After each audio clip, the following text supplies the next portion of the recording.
prije nego što psu damo zapovjed da traži anorgansku stvar tipa ključevi koji su željezni i nisu prirodni da ih pas uzme u usta i da vam ih donese, niti da ih traži, moramo mu pokazati što će tražiti. Dakle, psu pokažemo ključeve da on zna šta će tražiti. On je odložen i ne može biti maknut sa svog položaja dok mu ne date zapovjed da traži.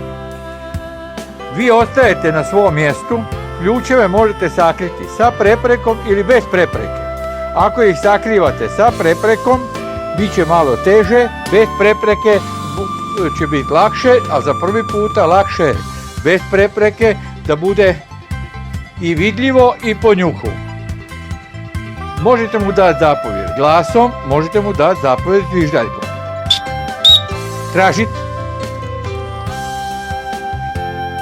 Kao što vidite, pronašao je ključeve, dajemo mu zapovjed sjedi,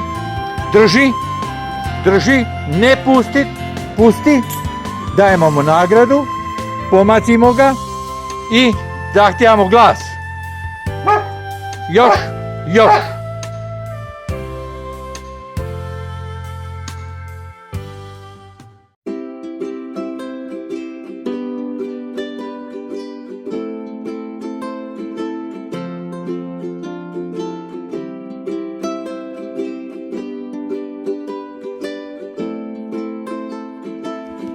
Ponovit ćemo traženje anorganskih stvari koje nisu psu dopadljive jer su željezne i nerado će ih tražiti i uzeti za aport ili za oblajavanje, jer psu nos služi da razlikuje organsku od anorganske hrane.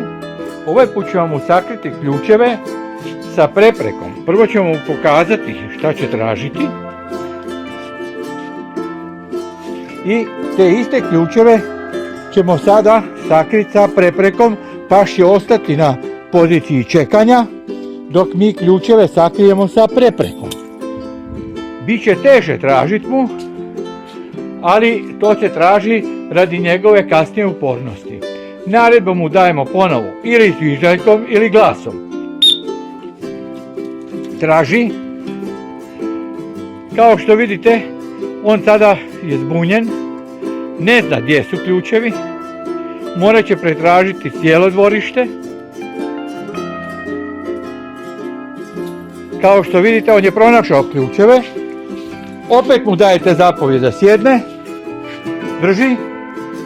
Kad mu tek vi kažete pusti, on to pušta, dajete mu nagradu, ostavljate ga u poziciji da daje glas i da čuva ključeve. On ovog trenutka čuva ključeve. Glas, još.